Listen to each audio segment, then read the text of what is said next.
yang grundel dia jalan. Makanya ranting rampung, cabang rampung, PKU rampung, pembebasan tanah sebelah rampung, Pusdamo insya Allah juga rampung. Saudaraku yang rahmat Allah, bahwa yang namanya infak, yang namanya Muhammadiyah itu ada slogan seperti ini.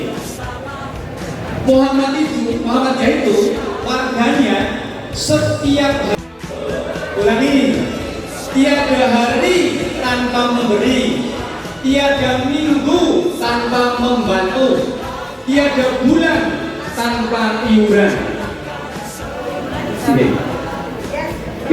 Tiada tahun tanpa membangun. Setuju? Ya Tuhan. Tiada hari tanpa memberi, tiada minggu tanpa membantu, tiada bulan tanpa iuran, tiada tahun tanpa setuju? Alhamdulillah. Sini Pak Direktur dan Pak Ketua untuk melarang, panggilannya Mas Vito, ahli dalam bidang sepak bola. Ini Mas Tristianto, panggilannya Mas Jaya, termasuk ini juga sebagai wali santri Pondok Pesantren NDS Wanayasa. Kalau Bapak Ibu tinggal 1 miliar, ada istilah orang infak itu mending banyak tapi ikhlas daripada sedikit tidak ikhlas. Setuju? Yang kedua, saya mau ngomong, ada 10 burung di atas pohon, ditimbun kena si, tinggal berapa? Iya, yang ini walaupun agak terlambat. Ada burung 10 ditimbun kena siji. Orang mengatakan secara matematika masih 9. Yang betul satu jebret kena kelompok bidang sesana, itulah harta kita. Betul ya? Kita punya uang di sini 1.190.000 yang dikeluarkan, itulah harta kita.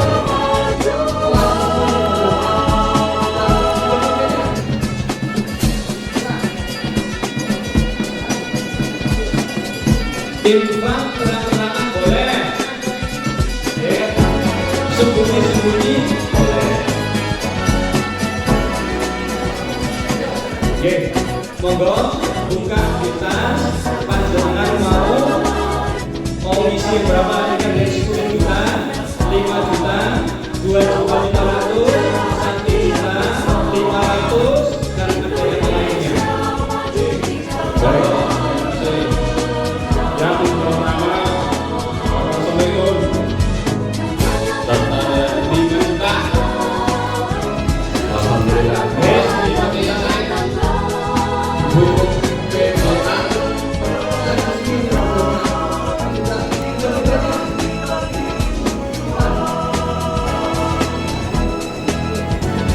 Infak kurang-kurangan boleh,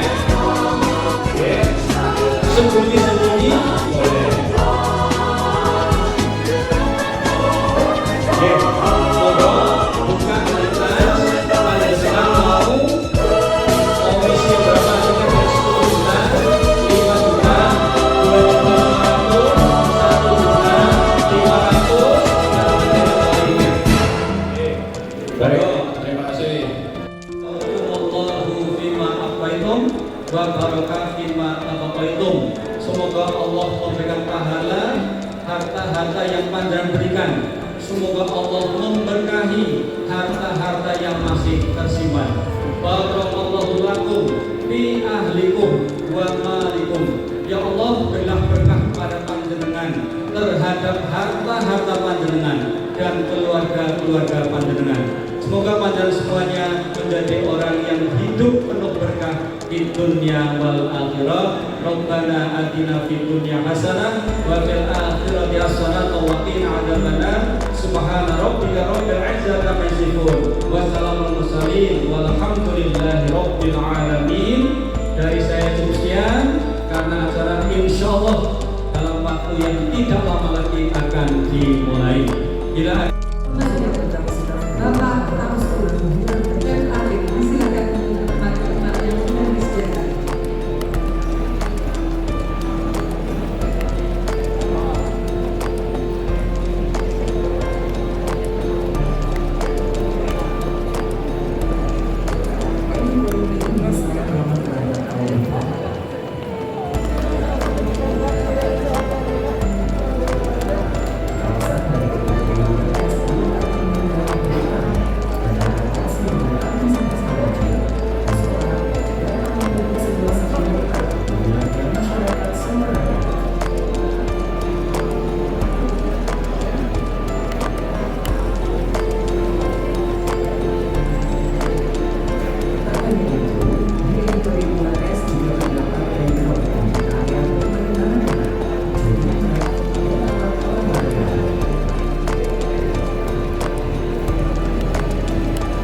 Kepada Bapak Ibu dan tamu undangan yang sudah hadir di lingkungan Puskesmas Banjarnegara, bergerak untuk segera menempatkan diri karena acara akan segera dimulai.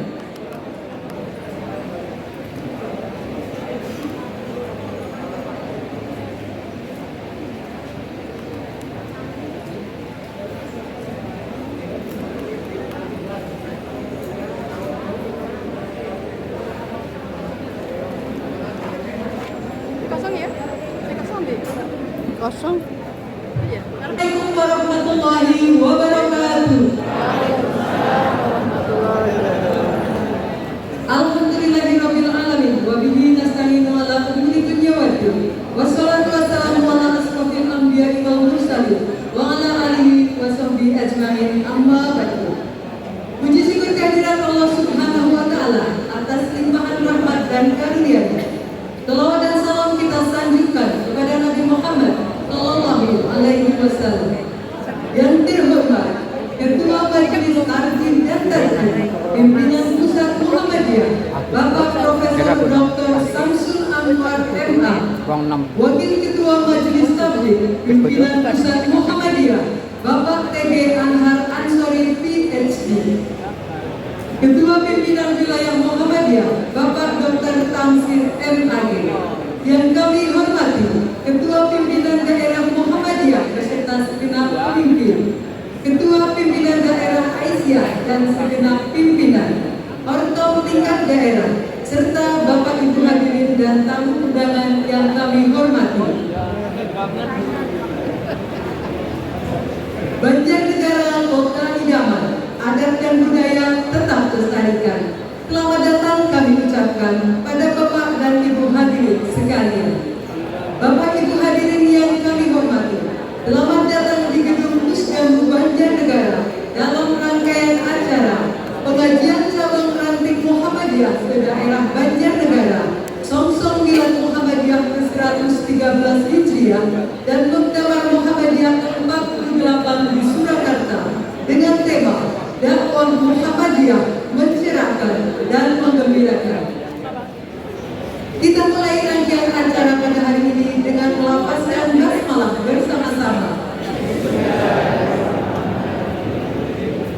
Bapak dan Ibu yang kami hormati, jika hati kita sebersih awan, maka janganlah dibiarkan mundur. Dan jika hati kita mengharap tenang, maka sejatinya hiaslah dengan ayat-ayat Al-Quran.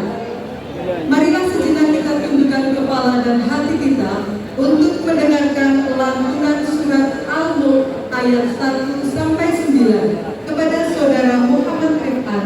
Disilakan.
Mbak Nafi.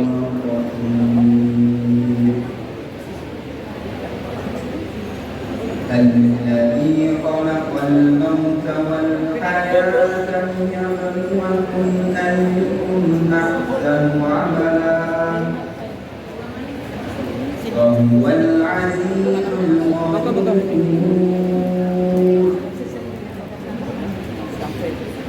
الذي خلق سبع سماوات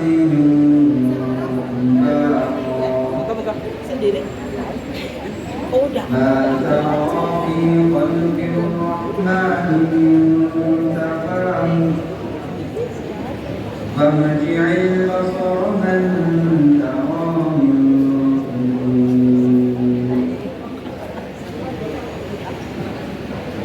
ثم ارجع البصر كرتين ينقلب إليك البصر خاسئا ينقلب إليك البصر خاسئا وهو حسير ولقد زينا السماء الدنيا بمصابيح وجعلناها رجوما للشياطين وأعتدنا لهم عذاب السعير والذين كفروا بربهم عذاب جهنم وبئس المصير إذا ألقوا فيها سمعوا لها شهيقا وهي تفور تكاد تميز من الغيظ كلما ألقي فيها فوج سألهم خزنتها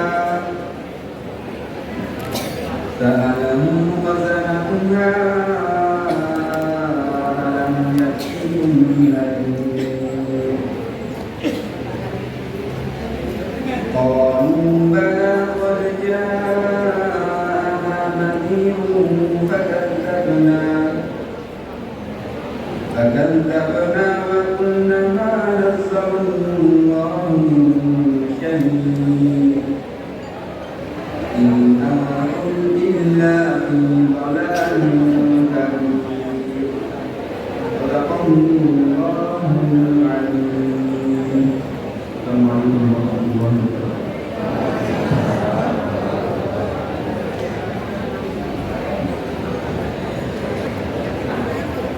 Bapak dan Ibu yang kami hormati, minta 10 feedback yang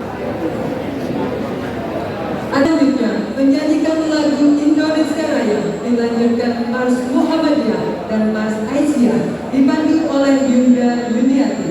Hadirin dimohon untuk berdiri.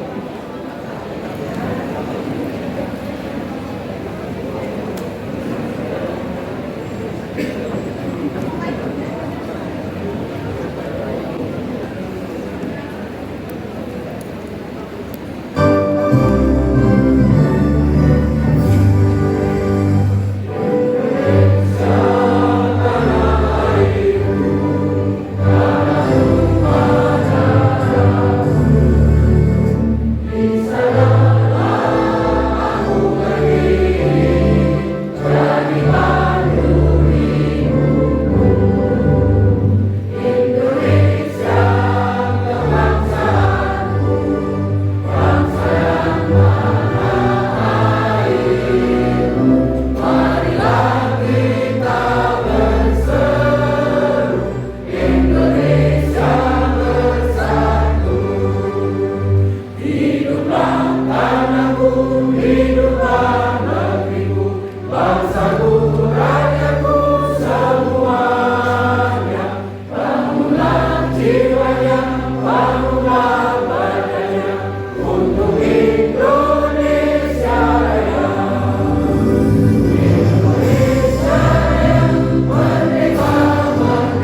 berkenan untuk menempatkan diri kepada Ketua Pimpinan Wilayah Muhammadiyah untuk ikut mendampingi kepada Bapak Dr. Bugar Wijiseno, Dr. Andes Haji Sobri, Haji Ahmad Solihin Esko, dan yang terhormat Bapak Dr. Tafsir MAG, kami silakan.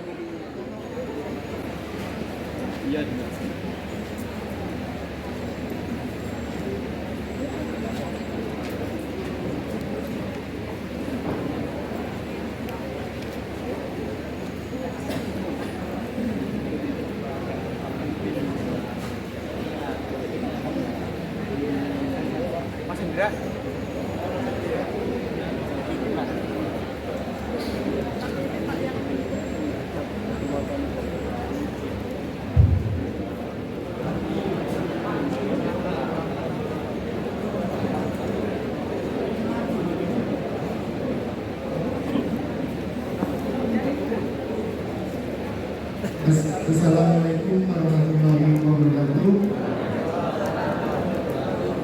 Dengan ini kami Rumah Sakit Umum PK Muhammadiyah Banjarnegara sebagai salah satu amal usaha Muhammadiyah bidang kesehatan, sebagai konsep amal yang harus kita lakukan dalam mendukung dakwah yang dilakukan di Banjarnegara, kami berkomitmen untuk selalu mendukung usaha dakwah tersebut.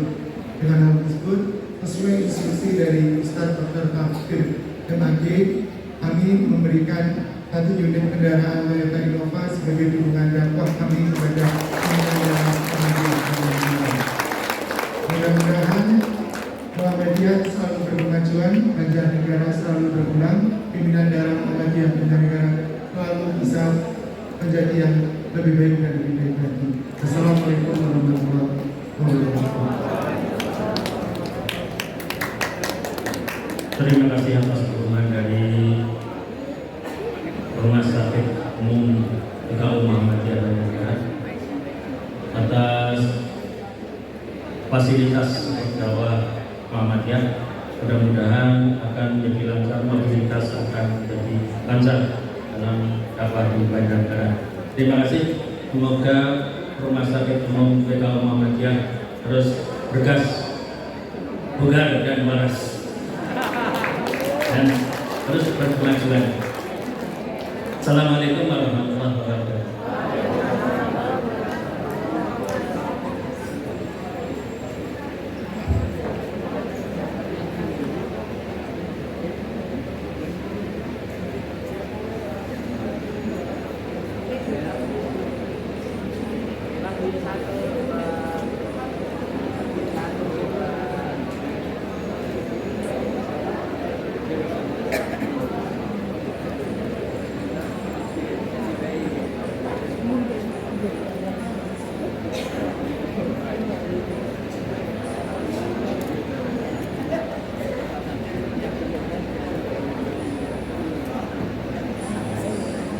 Bapak Ibu yang kami hormati, berikut ini kita simak bersama sambutan Ketua Pimpinan Daerah Muhammadiyah Banjarnegara kepada Ayahanda Dr. Andes Haji Sobri. Silakan.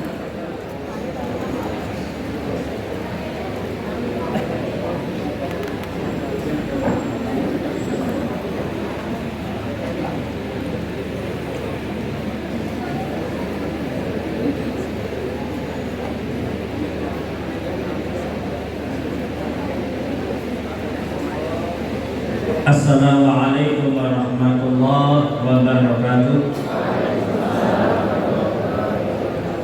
Yang kami hormati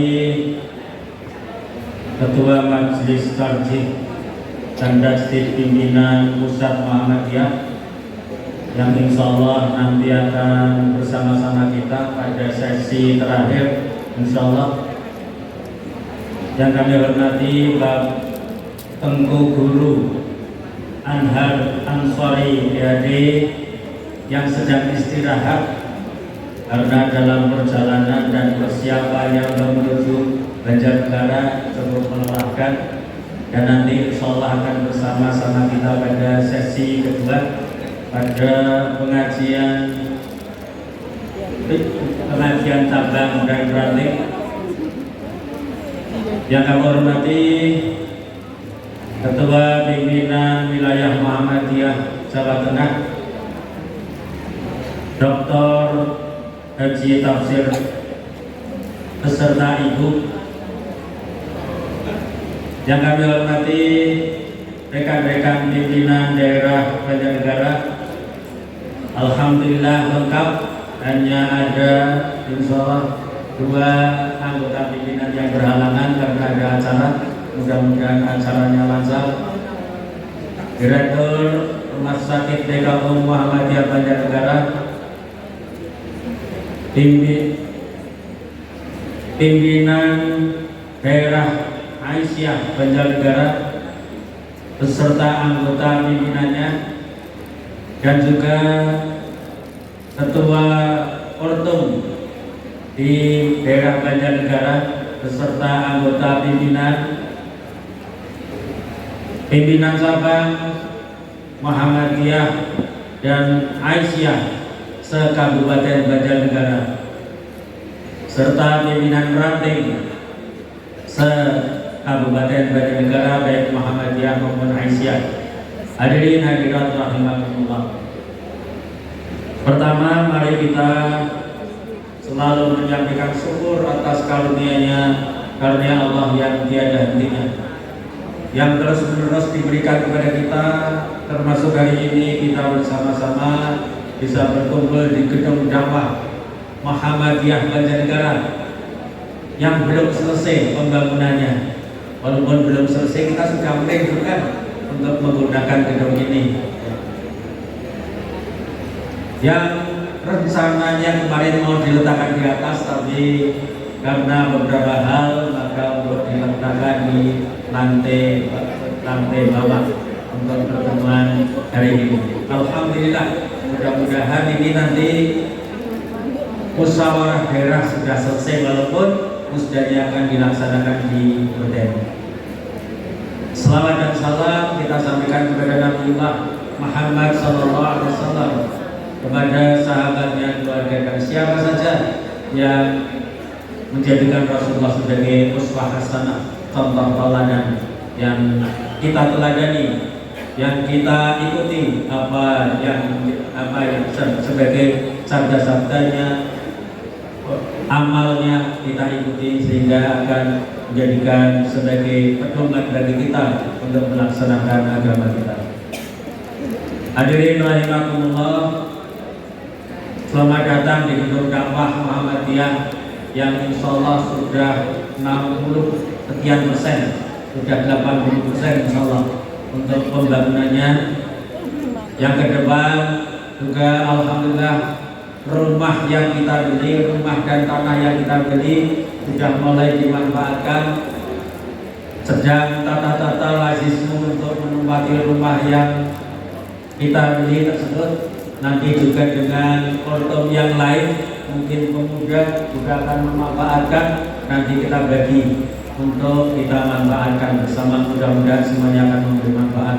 Dan insya Allah di belakang ini, di timur ini, insya Allah akan kita dirikan masjid, karena musola untuk kegiatan-kegiatan kita seperti ini. Karena di komplek ini belum ada musola, nanti maka ketika zuhur bapak ibu untuk menuju ke Masjid An-Nur atau di Masjid Darul Arqam di Pondok. Insya Allah 2 fasilitas itu adalah mencukupi untuk kegiatan kita, karena insya Allah acara kita nanti menurut rondon kegiatan kita sampai pukul 15, insya Allah sampai asar. Mudah-mudahan sebelum itu sudah selesai ketika acara kita lancar. Bapak Ibu rahimakumullah, kegiatan pengajian cabang dan ranting ini adalah menindaklanjuti apa yang disampaikan oleh pimpinan wilayah pada pengajian pimpinan daerah dan pimpinan cabang pada tanggal 22 Ramadan di UMP, atau tanggal bertepatan dengan tanggal 23 April, yang alhamdulillah kita baru bisa melaksanakan pada bulan Dzulhijjah ini. Rencana akan dilaksanakan pada bulan Mei, tetapi karena bulan Mei kebetulan ada milad DKU Muhammadiyah, sehingga kita undurkan sekalian kita menyongsong milad Muhammadiyah ke 113. menurut perhitungan Qamariyah. Bapak Ibu rahimakumullah, selain ini adalah sebagai tindak lanjut dari pengajian tersebut, dimaksudkan pengajian ini adalah untuk lebih menggairahkan kegiatan kita yang sudah 2 tahun ya. Sudah 2 tahun beberapa kegiatan kita lockdown. Beberapa cabang sudah mulai menggeliat untuk kegiatan-kegiatan pengajian utamanya, juga pendidikan dan yang lain-lain. Maka ini sebagai menggairahkan lagi untuk cabang-cabang nanti sudah bisa dimulai, dan walaupun sebagian sudah memulai. Tapi mudah-mudahan dengan kegiatan ini semakin menggairah kegiatan-kegiatan kita, usaha-usaha kita, pengajian kita dan lain-lain di cabang-cabang. Bapak Ibu rahimakumullah, juga kegiatan kita hari ini adalah untuk menyongsong Muktamar Muhammadiyah ke-48 dan Muktamar Aisyah ke-48 yang tidak lama lagi. Perhelatan nasional itu akan kita laksanakan di Surakarta, dan alhamdulillah informasi yang kita dapatkan, Tanwir itu sudah memutuskan bahwa muktamar itu akan dilaksanakan secara langsung, secara tatap muka. Ini adalah karunia kepada kita semuanya, alhamdulillah. Dengan pelaksanaan muktamar secara langsung, insya Allah lebih menggairahkan. Nanti para utusan akan langsung datang ke Surakarta untuk mengikuti muktamar, juga penggembira. Dan insya Allah cabang ranting itu sudah menyiapkan Pak Tasik untuk penggembira ke Surakarta. Dan insya Allah mudah-mudahan semakin dengan di samping sebagai rekreasi, tapi ini adalah untuk menggembirakan kita, menggairahkan kita lagi untuk terus kita berkomitmen bermuhammadiyah untuk melaksanakan kegiatan kita di cabang maupun di ranting. Hadirin rahimakumullah, mohon maaf karena memang tempatnya belum layak untuk digunakan, tapi kita tetap untuk berusaha untuk mengadakan di gedung yang belum jadi ini, maka fasilitasnya masih terbatas. Untuk kamar kecil kita belum selesai, tadi kita sudah menyediakan insya Allah di timur ini ada 3 fasilitas kamar kecil. Nanti untuk kampung-kampung yang membutuhkan ada 3 tempat di sebelah timur, di dalam dan di belakang toko Ati. Dan insya Allah untuk ibu-ibu kalau membutuhkan fasilitas kamar kecil nanti di kantor PAN, kebetulan kantor PAN berseberangan atau di belakang gedung kita, bisa menggunakan kantor PAN. Boleh Pak Amin ya?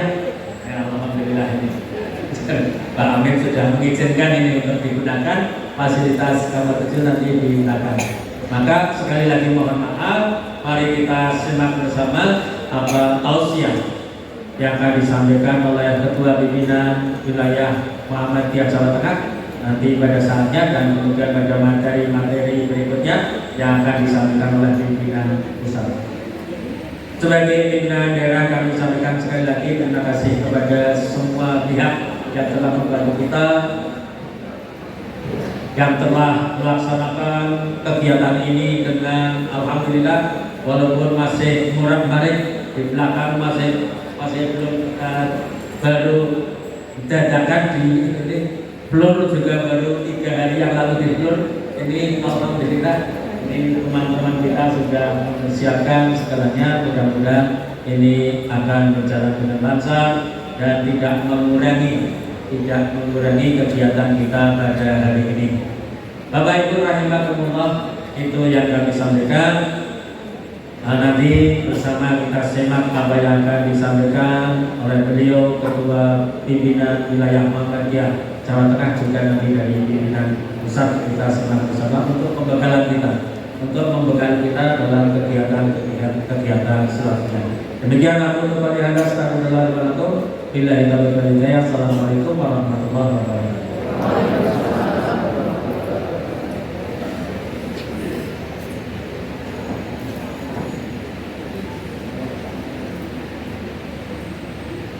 Para Bapak dan Ibu yang dirahmati Allah SWT, belum kita bersama-sama menyimak tausiah Al-Mukarram di Haji Tafsir, disampaikan perolehan infak Gedung Pusdamu Banjarnegara pada saat ini. Alhamdulillah telah masuk yang tunai 19 juta rupiah, kemudian komitmen 67.670.000 rupiah, total 86.670.000 rupiah. Tepuk tangan sekali lagi untuk kita semua. Dan insya Allah lembar komitmen masih ada yang berada di tangan para bapak dan ibu. Tampaknya perlu istikharah untuk memberikan infak terbaik, dan insya Allah nanti pada saatnya untuk diserahkan kepada para petugas untuk kami hitung kembali. Dan komitmen para bapak dan ibu, baik yang cash maupun yang nanti secara mengangsur, insya Allah lazismu akan proaktif, akan jemput bola ke rumah para bapak dan ibu. Sekali lagi terima kasih. Barakallahu lakum fi ahlikum wa amalikum. Semoga Allah memberkahi panjenengan, keluarga panjenengan, dan harta panjenengan. Amin ya robbal alamin. Bapak dan Ibu yang kami hormati, acara selanjutnya yang sudah kita nantikan dan yang kita tunggu-tunggu, yaitu pengajian oleh pimpinan wilayah Muhammadiyah kepada Bapak Dr. Tafsir MAG. Silakan.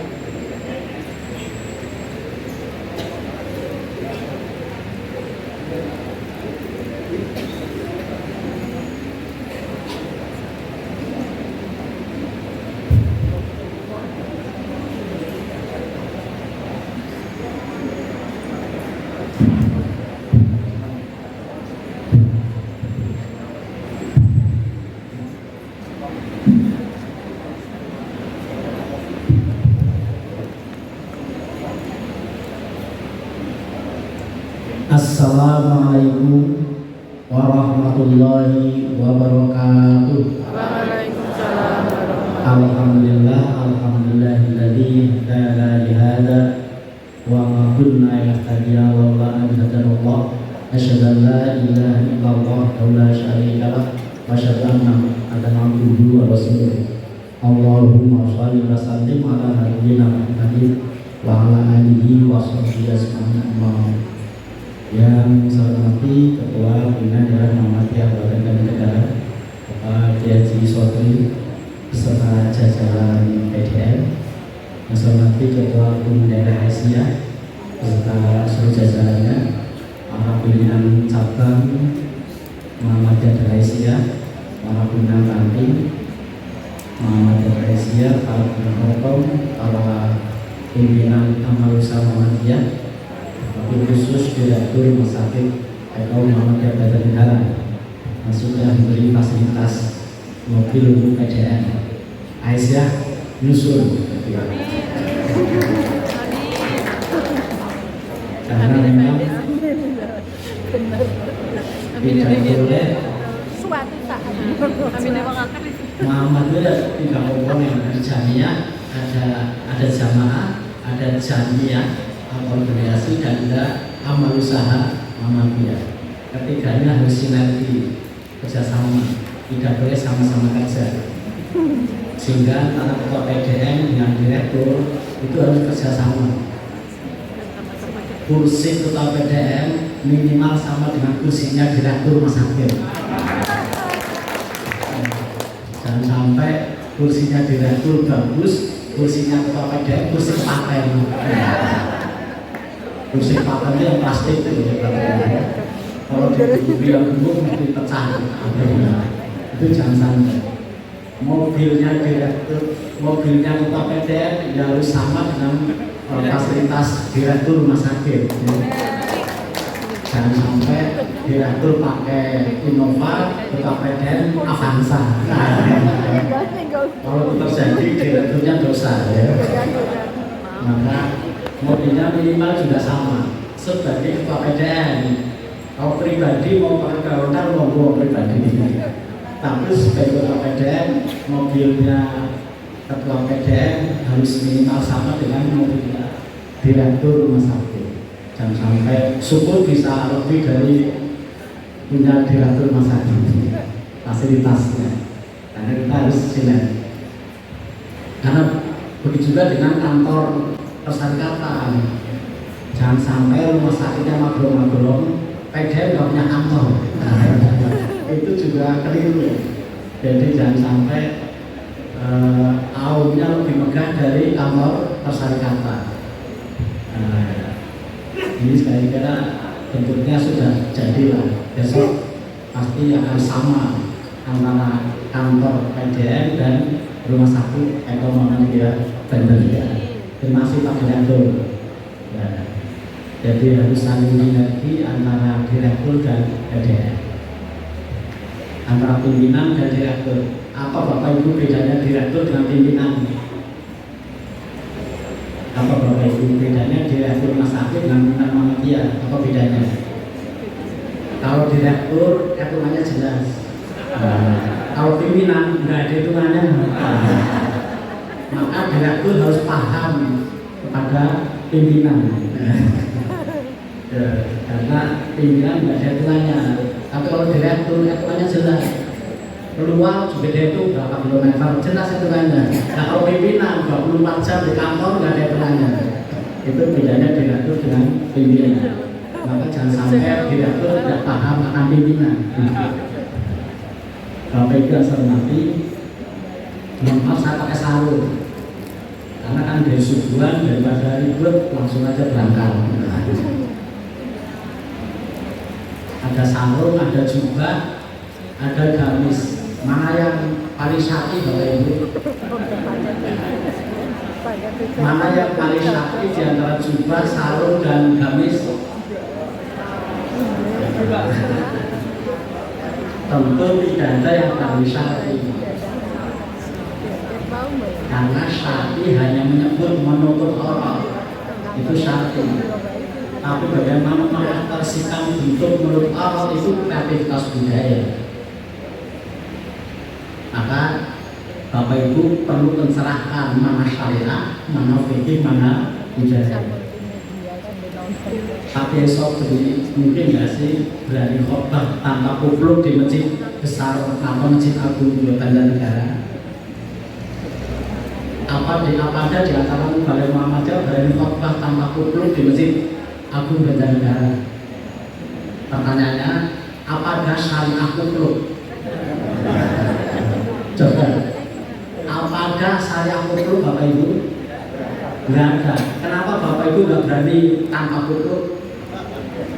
Nah, inilah yang dalam term Al-Quran disebut sebagai al-ma'ruf. Wal takun minkum ummatun yad'una ilal khair wa ya'muruna bil ma'ruf. Apa bedanya al-khair dan al-ma'ruf? Ini kan pencerahan. Apa bedanya al-khair dan al-ma'ruf? Kalau Bapak Ibu hanya membaca terjemahan, nggak bakal tahu bedanya antara al-khair dan al-ma'ruf. Cuma persoalannya Bapak Ibu boro-boro tafsirnya terjemahannya belum dibaca. Sama-sama ada ulama yang melarang untuk jangan membaca terjemahan. Ada ulama yang melarang maksa membaca terjemahan. Karena apa? Takut salah paham. Apalagi baru baca terjemah sudah merasa ngerti Quran. Kalau saya tanya Bapak Ibu, apa bedanya antara terjemah kali tafsir?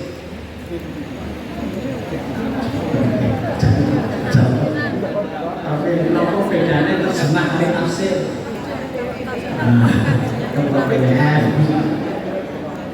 Apa bedanya tafsir kali terjemah? Nek terjemah menika namung pindah bahasa itu terjemah. Nek tafsir menika bayan penjelasan. Nek jenengan toko buku toko kitab tumbas antara terjemah kali tafsir nopo bedane? Nek terjemah mesti namung setunggal jilid. Tapi nek tafsir mesti berjilid. Misalnya, nggak usah jauh-jauh yang tafsir Arab, tafsir Indonesia mawon. Kementerian Agama ada Al-Quran dan terjemahnya, ada Al-Quran dan tafsirnya.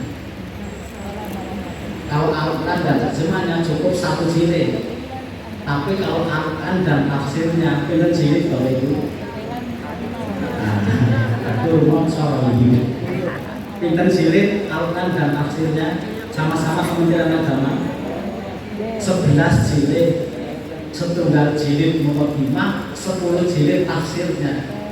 Dan jadi yang muqaddimah daerah di Maros. Muqaddimahnya aja belum dibaca. Terus Bapak Ibu nonton Quran lalu seberapa gitu. Jadi masih sangat kecil. Itulah maka kalau terjemah itu hanya alih bahasa dari bahasa Indonesia, dari bahasa Arab ke dalam bahasa Indonesia terjemah. Tapi belum ada penjelasan lebih jauh. Tapi kalau tafsir itu hanya penjelasan bayan. Maka dia berjilid-jilid karena apa? Penjelasan. Walakum itu umatu ya dimana ilal khair wa yamuruna bil ma'ruf. Kalau Bapak Ibu baca terjemah mesti sama antara al-khair dan al-ma'ruf. No artine.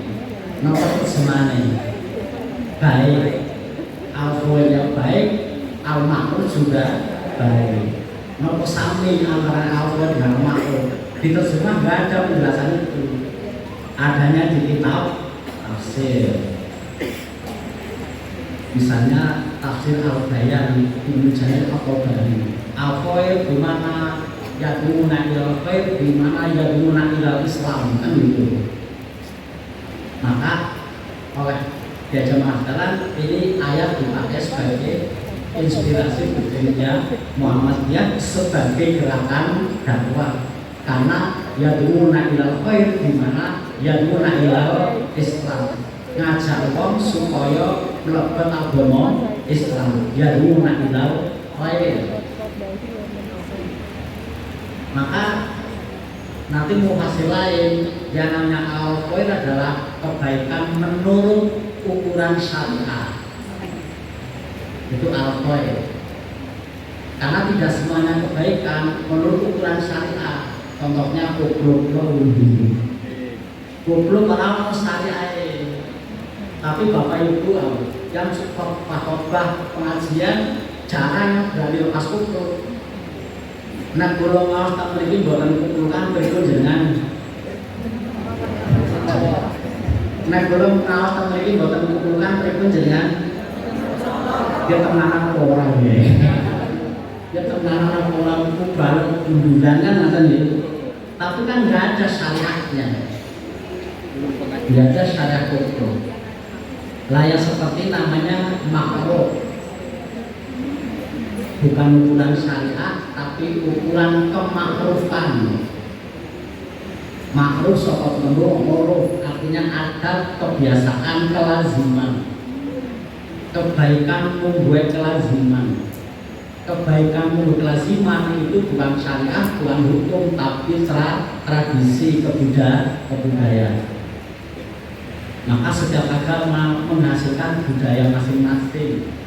Termasuk kita budaya koplo, nah, budaya peci, nah, termasuk bagaimana menutup aurat.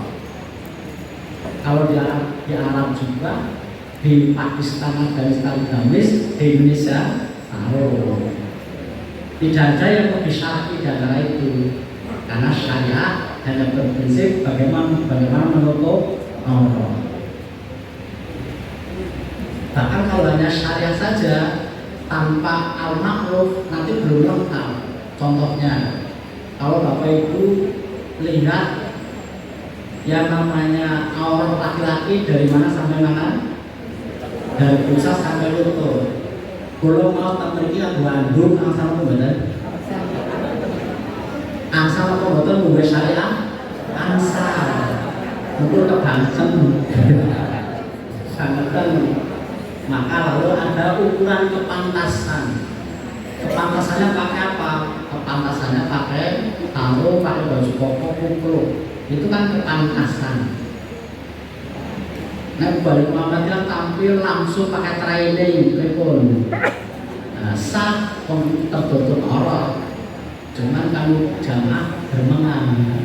Nah, itu namanya aspirasi budaya. Maka beragama selalu di antara tiga, mana syariat, mana fikih, mana budaya agama. Bapak Ibu, kalau Idul Adha, sholat Idul Adha tanggal berapa? 10 Dzulhijjah. Arafah tanggal 9. Semua ulama sepakat Arafah mesti 9 Dzulhijjah. Tidak ada beda pendapat. NU ya 9 Dzulhijjah, Muhammadiyah juga 9 Dzulhijjah, itu syariat. Ya. Semua sepakat Idul Fitri berarti 1 Syawal. Tidak ada beda pendapat. Tidak ada ulama yang menyebut Idul Fitri 2 Syawal, ada. Tapi bagaimana memahami tanggal 1 Syawal adalah fikih. Apa itu fikih? Pemahaman ulama, pemahaman manusia terhadap syariat namanya fikih. Semua sepakat komer mesti haram, tidak boleh. Tidak ada yang menghalalkan komer. Begitu sampai rokok, ya. Begitu yang membahas rokok, mesti langsung menyebut bagaimana Muhammadiyah, bagaimana NU. Menurut Muhammadiyah dalam kajiannya haram, menurut NU hanya makruh. Bagaimana rokok menurut Allah? Betul. Tidak ada yang berani menyebut rokok menurut Allah berlawanan. Begitu sampai rokok pasti akan mengacu pada bagaimana menurut Muhammadiyah, bagaimana menurut NU. Tidak ada yang berani rokok menurut Allah haram. Ya, orang. Nah, ketika sudah menyebut menurut ulama itu bukan syariat lagi, tapi fikih. Karena fikih hasilnya bisa beda satu dengan yang lain. Kenapa beda? Cara memahaminya berbeda. Semua 1 Syawal sepakat berfitri, tapi bagaimana memahami 1 Syawal berbeda. Mungwe Muhammadiyah 1 Syawal wujudul hilal, mungwe NU 1 Syawal imkanur ru'yah. Mungwe Muhammadiyah 1 Syawal bulan di atas suku berapapun derajatnya. Menurut NU tanggal 1 adalah imkanur ru'yah, kemungkinan bulan dapat dilihat. Mana yang benar tanggal 1 itu bulan muncul atau bulan dapat dilihat? Belum ketemu sampai sekarang. Itulah fikih. Maka syariah kita sama, tapi fikih kita berbeda. Itulah kenapa begitu pasca kenabian, pasca khalifah, umat Islam lalu terkotak-kotak dalam mazhab. Kenapa? Karena Quran multitafsir, hadis multitafsir, tidak ada kepemimpinan sentral dalam Islam. Bingung umat Islam. Saya mau sholat id, melusin model pendapat siapa? Angkat satu dengan yang lain berbeda. Lalu muncul ulama-ulama yang beristihad menghasilkan rumusan-rumusan fikih. Ada Imam Malik, Imam Hambali, Imam Hanafi dan Imam Syafi'i. Karena Pak umat bingung. Bapak Ibu nalika zamane para imam sami menika nonton soal gore apa dereng? Jadi nalika nonton Imam Syafi'i, Imam Malik, Imam Hanafi, Imam Bukhari nonton apa dereng? Dereng nonton. Tetep nalika Nabi wafat dereng nonton soal Bukhari. Nah terus umat Islam di Pak Rasul mengacu ke mana?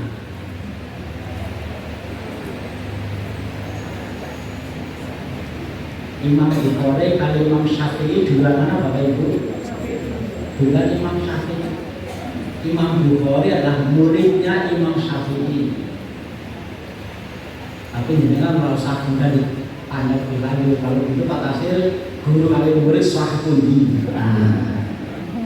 Dan jenengan jawab sah dulu. Imam Syafi'i gurunya NU, Imam Bukhari gurunya Muhammadiyah. Terus Bapak Ibu ketika Nabi wafat, hadis belum ada Bapak Ibu. Sahih Bukhari baru muncul 200 tahun lebih setelah Nabi wafat. Apalagi hadis yang lain belum ada.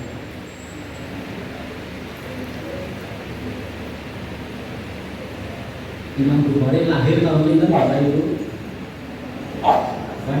Hanya tahun-tahun untuk Bapak Ibu. Padahal mau Islam nggak bisa lengkap tanpa paham tahun-tahun.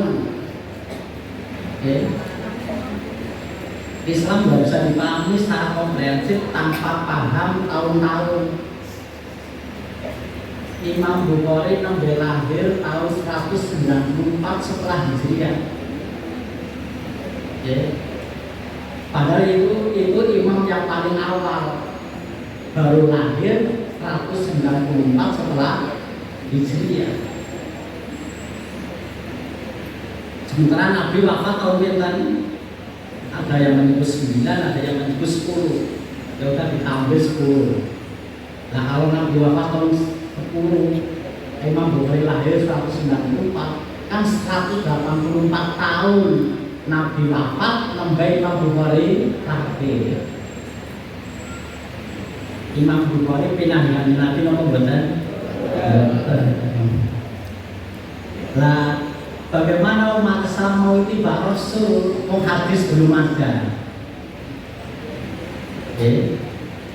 Bagaimana umat Islam mau ittiba Rasul, hadis belum ada. Artinya waktu Rasul, lalu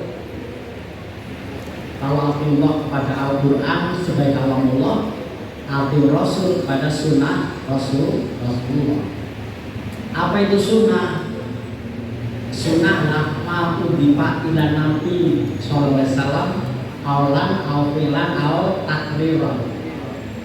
Menapa mawon ingkang dipun sanggaraken dumateng Kanjeng Nabi Muhammad sallallahu alaihi wasallam. Arupi ucapan, perbuatan dan persetujuan Kanjeng Nabi takrir. Maka ada sunnah qauliyah, ada sunnah fi'liyah, ada sunnah takririah. Qauliyah sunnah yang berupa ucapan-ucapan Kanjeng Nabi. Ciri paling gampang qala Rasulullah, kan gitu. Tapi ada yang tidak qala Rasulullah, tapi fi'liyah. Contohnya hadis yang lebih pada amalan, kan kados sholat, kados haji.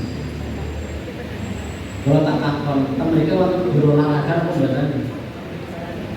Guru olahraga menjelaskan masalah jungkir balik.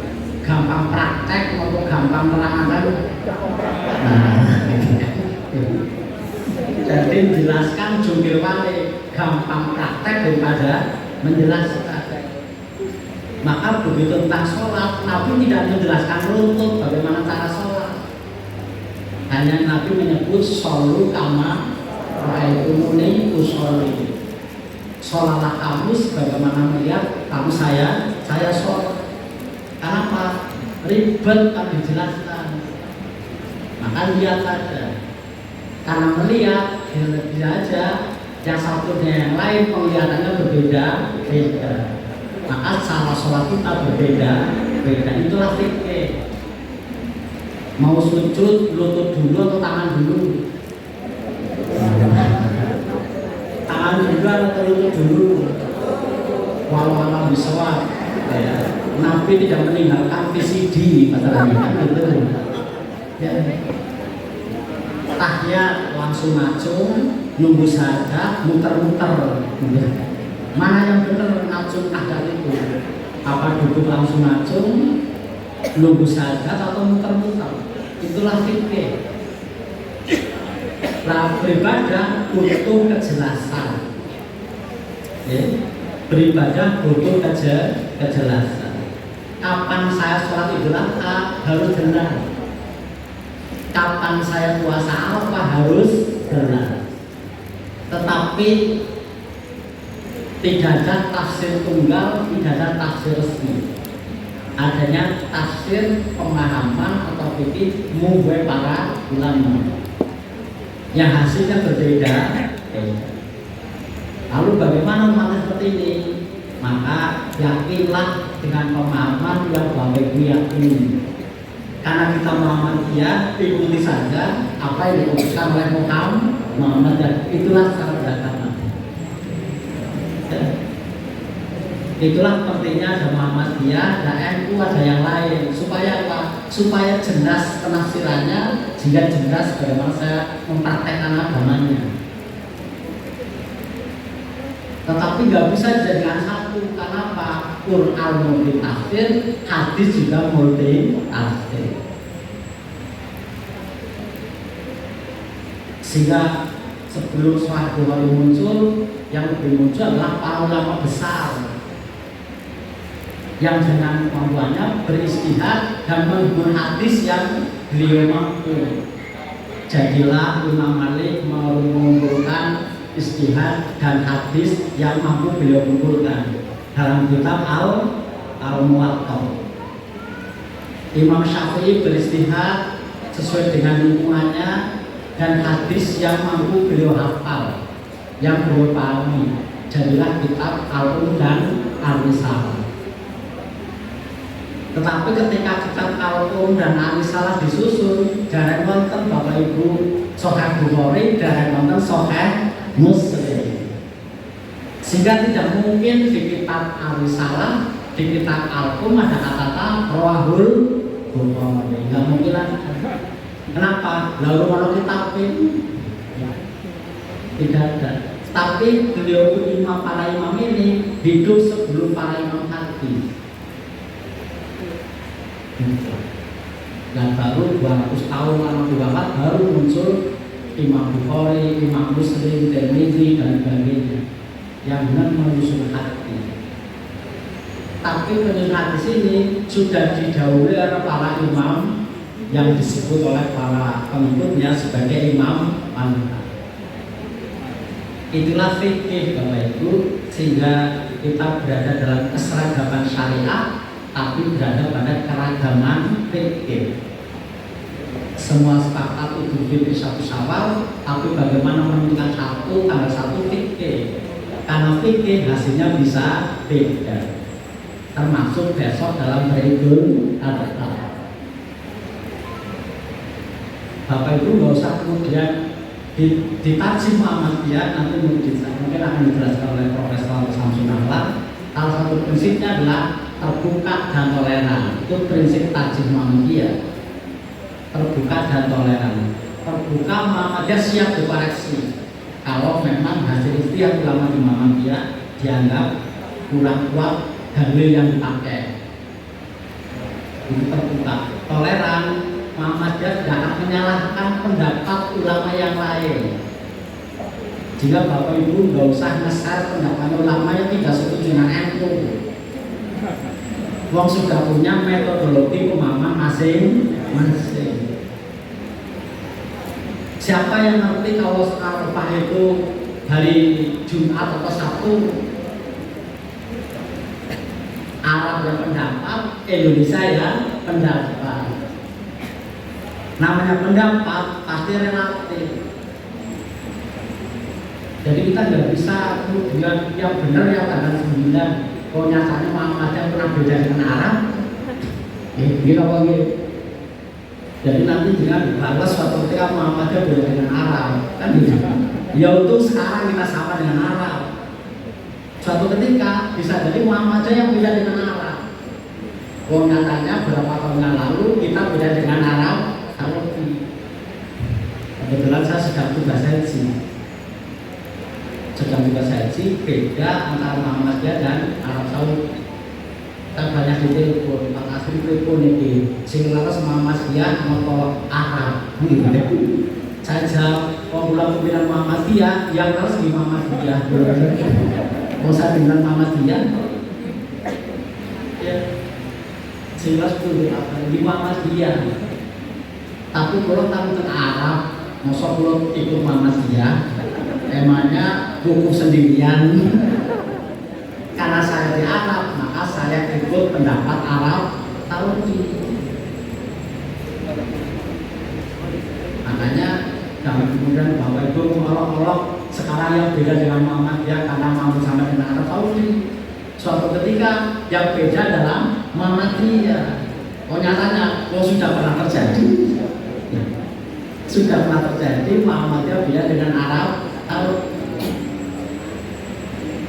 Lalu tanya Pak Nasir, kenapa umat Islam tidak ikut Arab Saudi saja dalam hal karena juga ulama yang ini jawab, wong Arab di orang bener, akhirnya nggak ketemu, mana yang benar tanggal 9 Dzulhijjah itu Arafah, hari Sabtu, hari Jumat atau Sabtu, obrolan artinya, kenapa? Bukan tidak bisa ngomong, rambut apa bisa ya? Cuma itu saja. Dan sampai sekarang ulama belum ada kata sepakat definisi tanggal 1 Bapak Ibu. Itu aja persoalannya.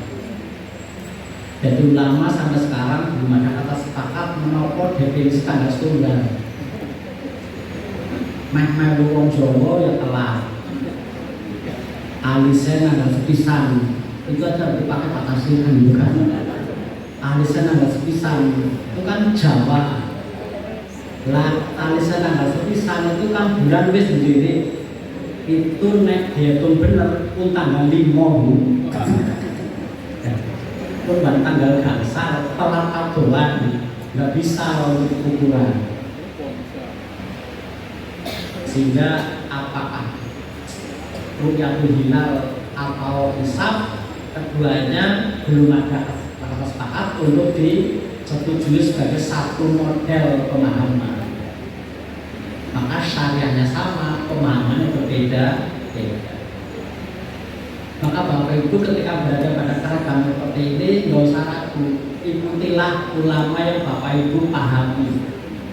Karena kita Muhammadiyah memahami lewat ulama yang dirumuskan oleh ulama di Muhammadiyah. Ya sudah kita pedoman. Kok salah, nggak usah khawatir. Nabi masih menjamin dapat balasan pun. Nah itu kan. Nabi menikah Bismillahirrahmanirrahim. Ida isdadal hakimu fa'asofa bahwa adroni panita bahwa adrul wahid. Nalika ono ulama beristihad, hasil istrinya benar pahalanya 2, ketika salah pahalanya 1. Jadi kita puasa Arafah hari Jumat, yang benar hari Sabtu, nggak usah khawatir, minimal berdapat pahala 1. Jadi juga yang puasa Arafah hari Sabtu, ternyata yang benar di Jumat, nggak usah khawatir, masih dapat pahala 1. Yang salah yang tidak berpuasa. Karena Pak, umat Islam belum berada dalam satu tafsir tentang tanggal 1. Kita punya Quran resmi, mushaf resmi, tapi belum punya tafsir resmi. Kita punya mushaf Quran yang tunggal, tapi belum ada tafsir tunggal. Bahkan umat Islam juga belum punya kepemimpinan tunggal. Kepemimpinan umat Islam masih di tangan ormas-ormas. Jadi kepemimpinan umat Islam masih di tangan ormas-ormas. Itu masih lumayan. Bayangkan kalau ada ormas, sinten sing mimpin umat Islam. Coba kalau nggak ada ormas, sing mimpin jenengan sinten? Paling ketua takmir. Kalau nggak ada Muhammadiyah, nggak ada NU dan yang lain, paling umat Islam dikoordinir takmir. Nah takmir paling ramai kan malam Idul Fitri kan nggak bisa kabar. Apa takmir mikir rumah sakit Banjarnegara kan bosan. Sehingga Muhammadiyah, NU dan yang lain adalah alternatif kepemimpinan umat Islam, bahwa kemudian belum bisa bersatu, minimal kelompok yang sepaham dijadikan satu ormas. Yang sepakat menggabung jadi satu sehingga potensinya terbangun untuk membangun umat Islam. Maka kalau kita belajar tentang keteraturan umat, ini menurut para ahli sosiologi ya, umat paling teratur pertama itu Katolik. Itu umat paling teratur di dunia. Itu nomor satu Katolik. Yang kedua baru umat Islam. Katolik begitu rapinya, jika tidak ada gereja Katolik yang terlantang. Walaupun sekitar gereja nggak ada orang Katolik. Ya, coba dengan wonten masjid, tapi lingkungannya pun bukan peduli masjid, berikut masjid. Dengan mendirikan musola, tapi orang sekitar musola pun bukan peduli, berikut nasi musola. Mangkrak. Itu tidak terjadi di gereja Katolik. Karena hierarkinya jelas, mulai dari terendah sampai paus, gitu ya. Sampai paus itu jelas, sehingga sangat teratur. Nah yang kedua itu umat Islam. Walaupun belum seteratur Katolik, lumayan teratur. Karena apa? Ada Muhammadiyah, ada NU. Muhammadiyah jelas kepemimpinannya, strukturnya jelas, NU ada kepemimpinannya. Yang lain Protestan di bawah kita. Protestan tambah parah, Protestan tambah parah. Karena Protestan itu setiap orang bisa mendirikan sekte. Jadi kalau saya ngaji pada gereja tertentu, kemudian dalam perkembangannya alim, saya istihad nanti buat sekte sendiri. Nah, itu jadi kayak di Muhammadiyah, kemudian lahir Ustaz Sukino, nah itu mendirikan MTA, lah kayak gitu. Nanti mendirikan apa lagi? Protestan kayak gitu. Jika Protestan itu banyak sekali sektenya. Maka kalau Bapak Ibu ingin ngerti berapa jumlah sekte Protestan, tinggal dia itu aja gerejanya. Gerejanya 10 ya 10 sekte. Karena antar gereja satunya lain itu beda sekte. Maka walaupun gereja itu nempel di rumah saya tidak datang ke gereja itu karena apa? Beda sekte. Ya, masih lumayan umat Islam kan, walaupun beda fikih tapi dalam satu masjid. Sehingga umat Islam kalau mau pergi Jumatan, kalau bepergian nggak pernah mikir. Orang Muhammadiyah bepergian dari Banjarnegara ke Semarang nggak pernah mikir nanti sholat Jumat di masjid Muhammadiyah, nggak pernah mikir. Tapi mikir satu masjid yang korbannya paling cepat kan itu banyak. Kalau perlu turun langsung komat. Nah, karena Pak wis apal besok bahaya kan gitu. Artinya masih bisa disatukan oleh masjid. Sampai kemarin waktu menjelang Ramadan tahun lalu saya diundang Pak Ganjar dan Pak Wagub gara-gara Muhammadiyah mengubah waktu subuh. Pak Tasir tolong ke ruangan saya. Di ruangan sudah ada Pak Ganjar dan Pak Wagub, Ketua MUI Jateng, Ketua BPN Jateng, Pak Kamil Kemenang. Kenapa saya undang? Karena Muhammadiyah mengubah waktu subuh kata Pak Ganjar. Saya khawatir nanti di masjid rebutan nik kata Pak Ganjar. Karena saat masjid ada Muhammadiyah dan NU. Yang NU ada duluan, 8 menit kemudian Muhammadiyah. Kan Muhammadiyah mengubah dari minus 20 menjadi minus 18. Resikonya waktu subuh Muhammadiyah molor 8 menit. Tapi saya jawab Gubernur Pak Ganjar nggak usah khawatir, nggak mungkin rebutan nik, kode molor. Pada molor. Bahkan walaupun NU ada lebih dulu, tapi komatnya bulan Muhammadiyah. Nah kok iso? Kan nggak ada puji-pujian. Kalau NU kan lama puji-pujian. Jadi kesalib Muhammadiyah lah gitu kan. Komatnya bulan Muhammadiyah. Gitu ya Pak Katria. Saya jamin nggak ada nik. Nah, baru Pak Ganjar mantap. Jadi beliau kan gubernur membawa semua orang. Kalau ormas beda, beliau juga mikir ojo-ojo wargaku berantem mereka salat subuh kan gitu ya.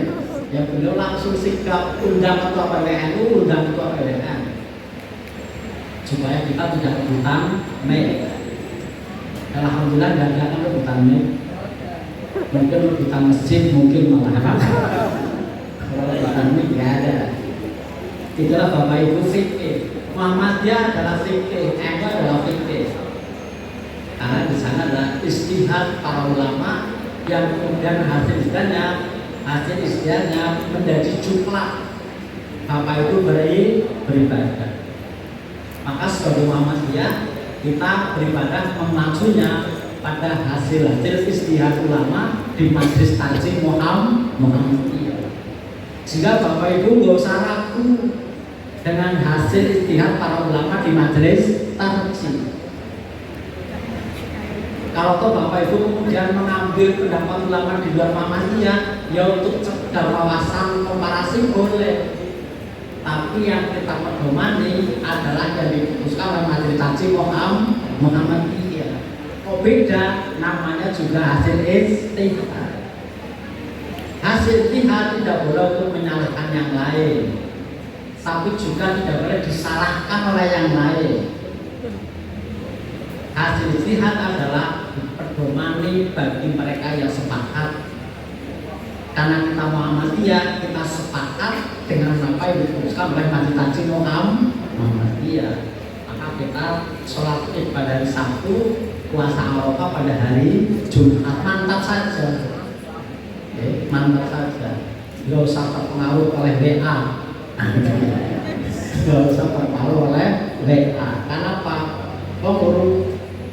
Tidak ada yang berani jamin sebagai mutlak. Ujung-ujungnya semua ulama sepakat walau alam bis sholat. Tidak ada yang berani memutlakkan diri bahwa ini yang paling benar orang-orang. Semua berakhir dengan walau alam bis sholat. Namun demikian tetap harus jadi pedoman. Itulah fikih.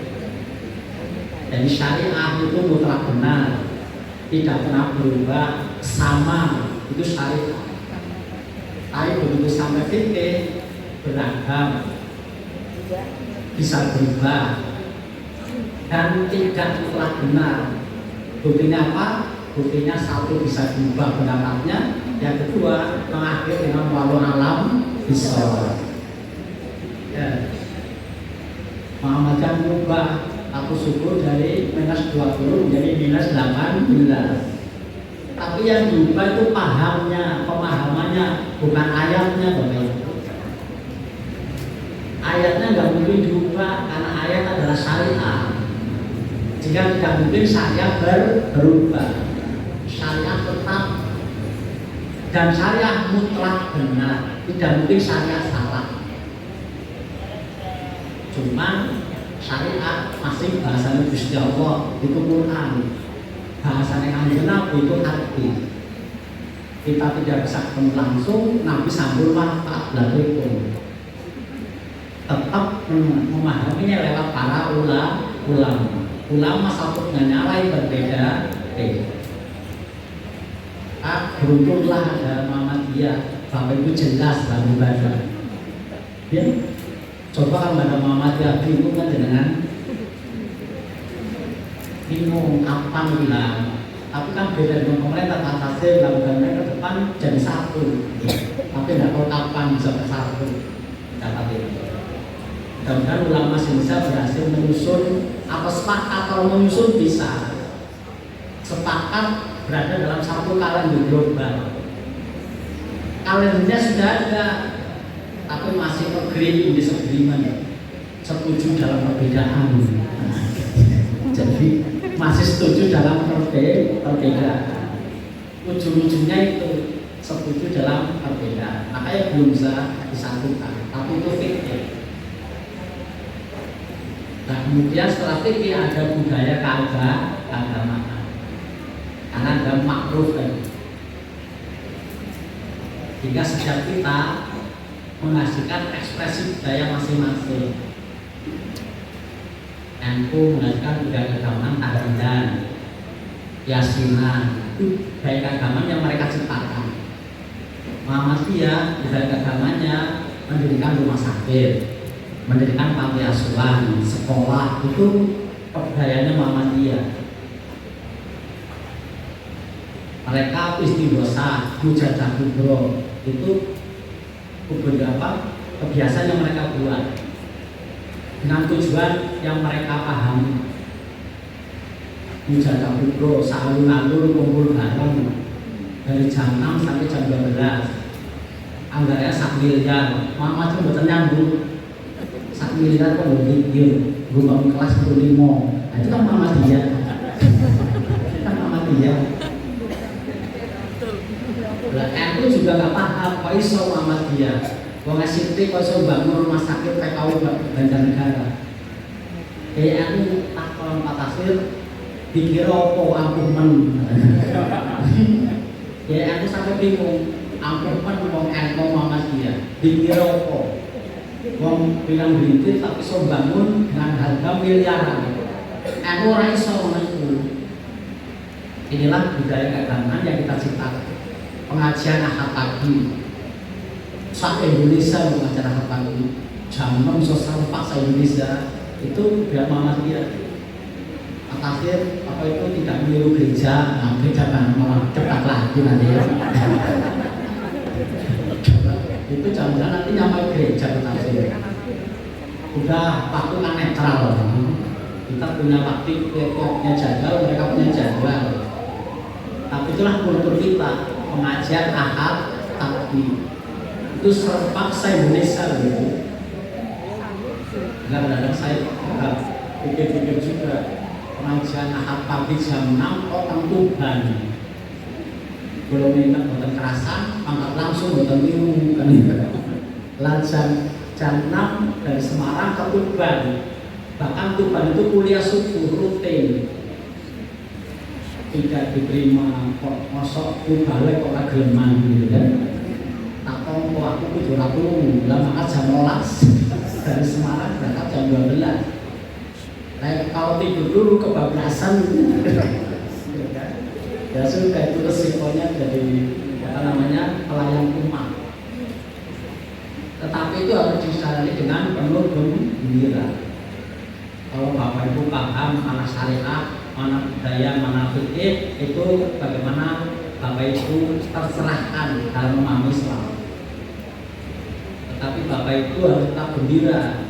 Kenapa? Yasiru wala tu'asiru, tasyiru wala tunafiru. Itu prinsip dakwah Muhammadiyah. Yasiru wala tu'asiru, mudahkanlah jangan dipersulit. Basyiru wala tunafiru, gembirakanlah jangan membuat mereka lari. Mau ngajak orang masuk Islam tidak mudah Bapak Ibu.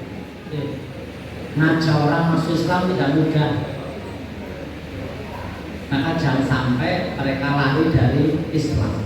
Maka mari kita bagaimana mengajak orang masuk Islam sebanyak-banyaknya. Satu yang sekarang saya belum paham, kenapa teman-teman sains itu susah sekali kita ajak masuk Islam? Kenapa teman-teman saya Cina yang sudah mengakar di Indonesia itu bahkan menguasai ekonomi kita itu lebih suka masuk agama Buddha, lebih suka masuk Kristen, otomatis kok muncul. Tapi susah sekali kita mengajak masuk Islam. Hanya berapa gelintir Cina yang mau masuk Islam. Itu pun kalau yang betul masuk Cina miskin. Cina miskin. Jarang Cina mau masuk Islam. Saya tiap tahun dapat parsel dari Cina-Cina Mongol Merah. Mulai dari pemilik Garuda Food, masuk Damet, itu Cina juga. Sampai Bulena yang punya Sekutasa. Saya dapat parsel. Hasil saya masuk pada umat Islam. Kenapa? Yang membeli produk saya semuanya umat Islam. Sirup itu kalau Idul Fitri naik omsetnya 5 kali lipat. Sinten sing tumbas sirup umat Islam. Sinten sing gadhe pabrik sirup? Mereka. Tapi diajak masuk Islam setengah mati. Katanya Islam terbaik kok didol anak karuan. Iki sing salah sing jualan apa yang dijual? Tapi yang jualan. Jadi kita mungkin masih salah cara berdakwah. Buktinya apa? Yang kita jual belum laku. Kita harus belajar pada Wali Songo. Bagaimana Wali Songo bisa mengubah Islam laris manis di Nusantara. Yang tadinya mereka Hindu juga langsung beli, langsung pindah agama Islam, walaupun KTP. Nyatanya sekarang kita ngajak orang KTP juga angel kan? Ya. Nyatanya kita ajak orang Islam jadi Islam, walaupun KTP tetap tidak mudah. Atau Wali Songo bisa mengubah orang Jawa yang tadinya Hindu juga bisa berubah jadi Islam, walaupun KTP. Sampai kemudian ada ungkapan Jawa adalah Islam, Islam adalah Jawa. Jawa yang tidak Islam adalah Jawa yang aneh. Kan luar biasa itu. Jawa, wong Jawa kok bukan Islam aneh. Nah, tidak enak disebut aneh, maka masuk Islam. Walaupun orang sholat. Tapi kan masuk Islam. Tinggal gampang lah kita Islamkan apa? Kita kuatkan Islamnya. Tapi kalau Islam pun belum masuk, bagaimana kita ajak mereka untuk amalkan Islamnya? Jadi kita butuh strategi baru bagaimana orang lain mau masuk Islam. Maka gembirakanlah, jangan mereka sedih, jangan buat mereka lari. Bagaimana caranya? Ini yang kita butuh rumusan betul-betul. Tapi kadang-kadang balik Muhammadiyah galau. Masuk kampung langsung kudu binatin dolala. Kampung dolatin pindah. Ya melaju lah. Nah sekarang bagaimana caranya buat orang bergembira dengan Islam, bergembira dengan Muhammadiyah sempurna belakangan. Sholat dengan khomer duluan perintah sholat. Perintah sholat turun, larangan khomer belum turun. Jika orang sholat masih mabok, ya. Sehingga turun ayat tentang apa kan Bapak Ibu la taqrabu sholat wa antum junub. Ayat ini turun karena ada seorang sahabat ngimami ngantur. Kenapa ngantur? Ngimami dalam keadaan mabuk. Wong mabuk kok ngimami. Tapi kan belum dilarang pemerintah. Maka yang penting orang itu masuk Islam lebih dulu, gampang disempurnakan. Yang penting orang mau masuk Muhammadiyah dulu, senang dengan Muhammadiyah dulu. Dengan apa? Sembako lazismu kan gitu kan. Maka di mana-mana lazismu sembako apa? Untuk menggembirakan orang supaya mau menerima Muhammadiyah. Oh, kalau banget gampang kan gitu kan. Gampang kalau banget. Dan dengan masuk langsung rokok haram, ya berat, ada tahapannya. Komer aja belakangan setelah sholat lancar baru komer dilarang. Itulah bagaimana tahapan dakwah. Maka butuh strategi dakwah yang bagaimana orang bergembira masuk Islam, bergembira masuk Muhammadiyah. Yasiru wala tunasiru, basyiru wala tunafiru. Mudahkanlah, jangan mempersulit, dan gembirakanlah, jangan membuat mereka lari. Terima kasih. Wassalamualaikum warahmatullahi wabarakatuh.